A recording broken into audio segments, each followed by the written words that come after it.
Jinping की एक धमकी और हाँफने लगे 57 मुस्लिम देश। एक भारतीय महिला के बयान पर बने हुए थे बयानवीर। जिनपिंग ने कहा, चीन में नहीं चलेगी इस्लामिक दादागिरी। अगर देश में रहना है तो इस्लाम नहीं, चीनी कानून चलेगा। अब क्यों कतर की गुम है सिट्टी पिट्टी, क्यों दुबक गया तुर्की। दोस्तों, भारत में पिछले कुछ समय से बेहद हंगामा मचा हुआ है। भारत की बहुसंख्यक जनसंख्या को बार बार अल्पसंख्यकों को सफाई देनी पड़ रही है, लेकिन इसके बावजूद अल्पसंख्यक समुदाय संतुष्ट नहीं हो पा रहा है। देश के अलग अलग हिस्से से गंभीर मामले सामने आ रहे हैं और ऐसा कोई पहली बार नहीं हो रहा है। देश में अक्सर इस तरह के मामले देखने को मिलते हैं जब अल्पसंख्यक समुदाय कुछ इस तरह हिंसा फैलाता है कि पूरा देश हैरान रह जाता है। ऐसा लगता है कि जैसे देश के कुछ लोग देश से खुश नहीं हैं, लेकिन सवाल ये उठता है कि आखिर वो चाहते क्या है। प्रधानमंत्री मोदी के सत्ता में आने के बाद देश में कुछ लोगों ने प्रायोजित असंतुष्टि दिखाने की कोशिश की। सबसे हैरान करने वाली बात तो ये थी कि देश के पूर्व उपराष्ट्रपति ने ऐसा बोलकर देश की छवि को धक्का पहुंचाया था कि इस देश में मुसलमानों के साथ भेदभाव किया जाता है और देश का मुसलमान खतरे में है। ये वही हामिद अंसारी थे जो देश के तमाम शक्तिशाली पदों पर रहे, लेकिन जब देश के सम्मान की बात आती है तो इन्हें देश के राष्ट्रगान का सम्मान करने में भी बेचैनी होती है। फिलहाल इनके ऊपर कई तरह के आरोप लगे हैं जो देश के लोगों को हैरान करने वाले हैं। आरोप ये कहते हैं कि हामिद अंसारी ने अपने पद पर रहने के दौरान भारत नहीं बल्कि भारत के दुश्मन के लिए निष्ठा दिखाई। इन पर ऐसा आरोप है कि अपने पद पर रहने के दौरान इन्होंने एक पाकिस्तानी पत्रकार को 5 बार भारत बुलाया और उसे तमाम खुफिया जानकारी दी जिसे उसने पाकिस्तानी गुप्तचर संस्था ISI के साथ साझा किया। अब इन मामलों की जांच की जा रही है। इसके अलावा भी हामिद अंसारी पर कई आरोप हैं। समझ नहीं आता कि गद्दारी करके आखिर इन जैसे लोगों को हासिल क्या होता है। इसी तरह तमाम लोगों ने अवार्ड वापसी करके बताने की कोशिश भी की थी कि भारत में इनटॉलरेंस बढ़ गया है। पाकिस्तान और बांग्लादेश से आए हिंदुओं के लिए जब केंद्र सरकार ने CAA कानून बनाया तो देश भर में दंगे किए गए।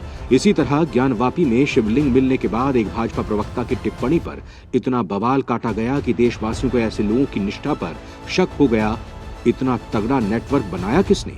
इसका पर्पस क्या है कि आए दिन ये बहुसंख्यक समुदाय को धमकाते रहते हैं? इसके तार कहां से जुड़े हैं? क्या कोई इंटरनेशनल साजिश है? इस तरह के सवाल देशवासियों को चिंता में डाल देते हैं। लेकिन सबसे हैरान करने वाली बात यह है कि भारत में बात बात पर इस तरह की गुंडागर्दी करने वाले चीन में भीगी बिल्ली क्यों बन जाते हैं? चीन के तमाम ज्यादतियों के खिलाफ इनकी आवाज नहीं निकलती है। आखिर 2 अलग अलग देशों में इनका व्यवहार क्यों बदल जाता है? जानने के लिए वीडियो को आखिर तक देखिए। उइगर मुसलमानों पर भयंकर कहर बरपा रहा है चीन। नमाज से लेकर हिजाब तक सब कुछ बैन है इस देश के भीतर। ज्यादा बच्चे पैदा करने पर जेल में ठूंस दिया जाता है यहाँ। इस सब के बाद भी चीन के खिलाफ आवाज नहीं निकलती 57 देशों की। दोस्तों, चीनी राष्ट्रपति शी जिनपिंग ने शिनजियांग दौरे के दौरान साफ कर दिया कि वो उइगर मुसलमानों को लेकर अपनी नीति नहीं बदलेंगे। अगर किसी को इस्लाम धर्म मानना है तो उसे चीन के हिसाब से ही चलना होगा। इसके अलावा देश में धर्मों को चीन के सत्तारूढ़ कम्युनिस्ट पार्टी द्वारा अपनाए जा रहे समाजवादी समाज के अनुकूल भी होना चाहिए। चीन ने उइगर मुसलमानों के लिए बड़ी संख्या में डिटेंशन कैंप बना रखे हैं। इन कैंप्स में उइगर मुसलमानों की हालत बेहद खराब है। चीन के एक उइगर बाहुल्य प्रांत के हर 25 में से एक व्यक्ति को आतंकवाद के आरोप में सजा सुनाई गई है। उइगरों को गोली मारने तक के आदेश दिए गए हैं। साथ ही मौजूदा कैंपों में भीड़ काफी हो गई है। इसीलिए शी जिनपिंग कई नए कैंपों की मांग कर रहे हैं।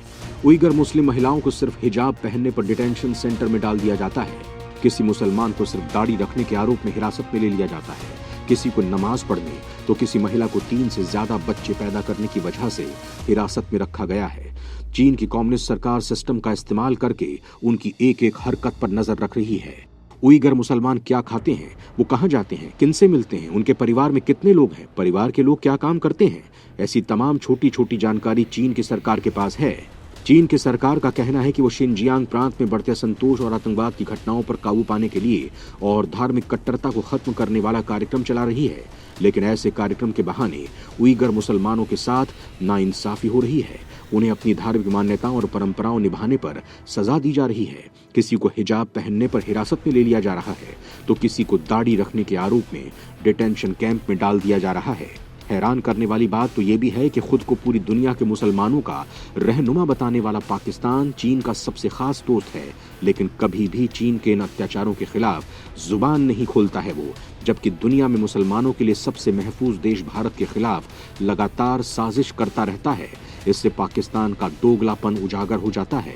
इसके अलावा भारत में आए दिन हंगामा करने वाले मुसलमान चीन के अत्याचारों के खिलाफ चूं करने की भी जुर्रत नहीं करते, क्योंकि वो जानते हैं कि चीन के खिलाफ कुछ भी बोलने का मतलब आत्महत्या करना जैसा है, क्योंकि चीन अपने देश में किसी को बोलने की इजाजत नहीं देता है। मुसलमानों को धमकाने शिनजियांग की यात्रा पर हैं शी जिनपिंग। एलएसी पर कहीं किसी बड़ी साजिश को तो नहीं दिया जा रहा अंजाम। हर हरकत पर है भारत की नजर। किसी भी चुनौती का जवाब देने को सेना है तैयार। चीनी मीडिया के मुताबिक जिनपिंग ने 12 जुलाई से शिनजियांग की 4 दिवसीय यात्रा शुरू की थी। इस दौरान उन्होंने चीनी राष्ट्र के लिए समुदाय की मजबूत भावना को बढ़ावा देने, विभिन्न जातीय समूहों के बीच आदान प्रदान, बातचीत और एकीकरण को बढ़ावा देने पर जोर दिया। उन्होंने सत्तारूढ़ कम्युनिस्ट पार्टी की नीतियों के संपूर्ण कार्यान्वयन की भी बात कही।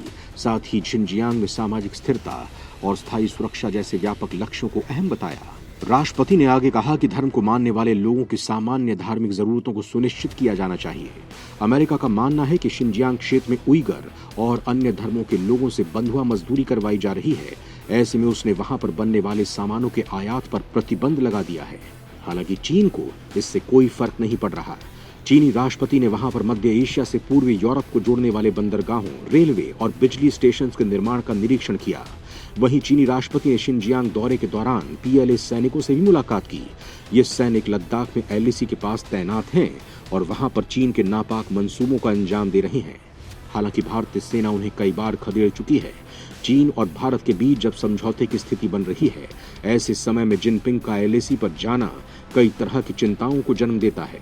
चीन जैसे बेईमान देश का कभी भरोसा नहीं किया जा सकता है। इसीलिए भारतीय सेना लगातार पूरी ताकत से सीमा पर मौजूद है। देश की सेना जानती है कि ऐसे नाजुक समय में चीन किसी भी हद तक जा सकता है। इसीलिए उसने हर मोर्चे पर जवाब देने की तैयारी कर ली है। चीन की किसी भी नापाक हरकत को तो देश की सेना रौंद देगी, लेकिन ये सवाल उन लोगों पर तो बना ही हुआ है कि बात बात पर भारत को अकड़ दिखाने वाले समुदाय और 57 देशों की घिग्गी चाइना के नाम पर क्यों बंध जाती है।